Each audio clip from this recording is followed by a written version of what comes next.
बहुत बड़ी डेवलपमेंट है और वो ये है कि पाकिस्तान के वज़ीर-ए-आज़म इमरान खान जो कि शुरू से जब से यूक्रेन के ऊपर रशिया ने इन्वेजन की वो ये एक ही बात कहते रहे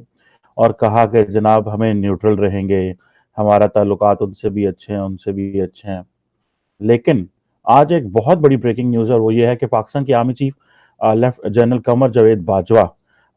उन्होंने कहा है कि जी ये जो रशिया की इन्वेजन यूक्रेन के ऊपर है ये बंद होनी चाहिए, स्टॉप होनी चाहिए इमीडिएटली। और उन्होंने कहा कि ये जो रशिया कर रहा है ये बेसिकली ज्यादती है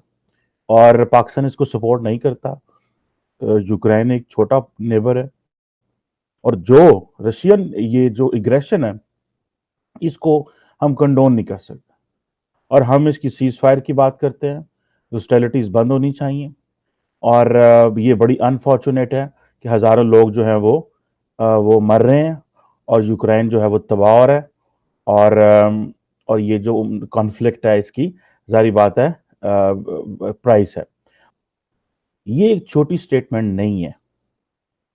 ये एक बहुत बड़ी स्टेटमेंट है। जनरल बाजवा ने एक डिफरेंट लाइन ले ली है। अब देखना यह है कि क्या ये डिफरेंट लाइन लेने की वजह क्या है। पहली बात तो यह है कि जारी बात है पाकिस्तान एक चीज समझता है, पाकिस्तान एक चीज ये समझता है कि जितने मगरबी ममालिक पाकिस्तान से इस वक्त अनॉयड है, नाराज हैं, ये नहीं कि पाकिस्तान की कोई ग्लोबल वैल्यू नहीं है और दुनिया को हमसे कोई नाराज होगी तो हम उसको जो है वो हमने लोगों को मनाना हमारा कोई फर्ज है। नहीं, देखिए आपने जो काम करना होता है वो काम जो इमरान खान पॉपुलिस्ट स्लोगनरिंग, नेशनलिस्ट स्लोगनरिंग, ठीक है जी, और अमेरिका को गालियां और यूरोप को गालियां और ये कहना मैं तुम्हारा मुलाजम नहीं हूं, हम कोई तुम्हारे गुलाम है।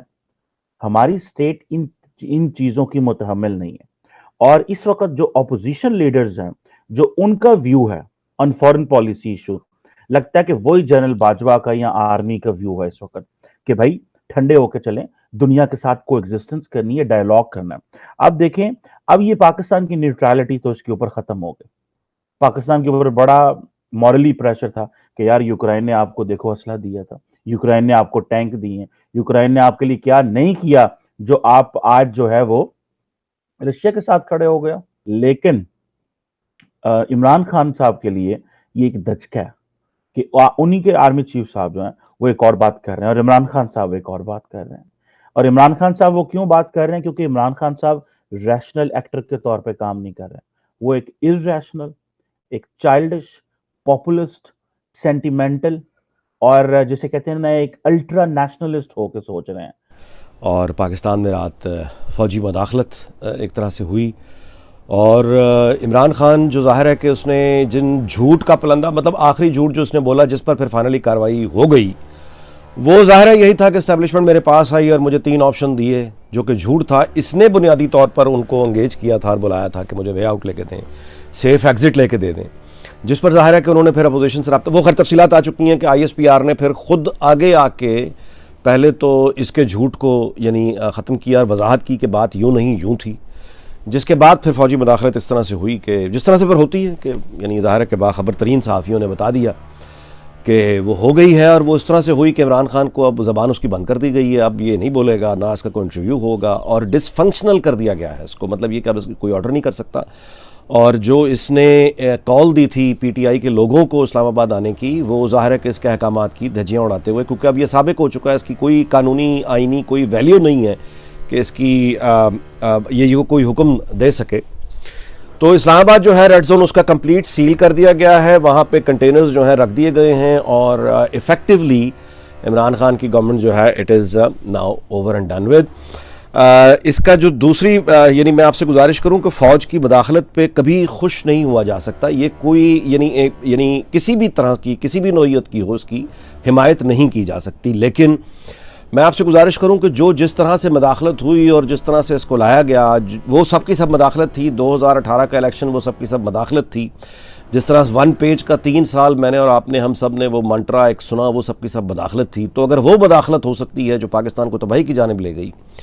तो इस तरह की मुदाखलत अगर वो करेक्शन के लिए हो जाए तो अब क्या उसका मुझे बताएं, उसकी मुखालफत कैसे की जाए जब आपके सामने एक वज़ीर आज़म जो है सब कुछ दाव पे लगाने पे तुला हुआ, पूरे मुल्क को दाव पे लगा गया। मैंने उन्हें कहा जी आज आर्मी चीफ जो है उन्होंने यहाँ पर वो की है, उन्होंने तकरीर की है, कल आपने तकरीर की थी सिक्योरिटी डायलॉग पे, आज उन्होंने आर्मी चीफ ने उन तकरीर की है और आपकी तकरीर के बरक्स उन्होंने वहाँ पे वो ये पाक अमेरिकन रिलेशनशिप के हवाले से उन्होंने उस पर गुफ्तगू की है कि वो समझते हैं कि पाकिस्तान के लिए बड़ा इंपॉर्टेंट है कि अमेरिका जो है कितना इंपॉर्टेंट है स्ट्रेटेजिकली, मिलिट्री या इकोनॉमिक वाइज वो जो भी हैं। तो आपका स्टांस बिल्कुल डिफरेंट है अमेरिका पे, तो आर्मी चीफ ने तो आज बिल्कुल डिफरेंट उन्होंने बात की है, तो आप इस पर क्या कहते हैं? तो इमरान खान साहब ने एक बड़ा एक अनयूजुअल सा उन्होंने जवाब दिया जो मेरा ख्याल गैर मामूली था इन द गिवन सिचुएशन। उन्होंने सीधा बात उन्होंने कहा जी मैंने आर्मी चीफ की तकरीर नहीं सुनी। ये बहुत बड़ा मेरा ख्याल है आज के दिन के लिए ये उन्होंने कहा मैंने आर्मी चीफ की तकरीर नहीं सुनी। ये मैं वो कह रहा हूं जो उन्होंने वहां पे 8-10 लोगों की मौजूदगी में कहा। आमिर मतीन साहब मेरे साथ बैठे हैं, he can correct me if I am wrong.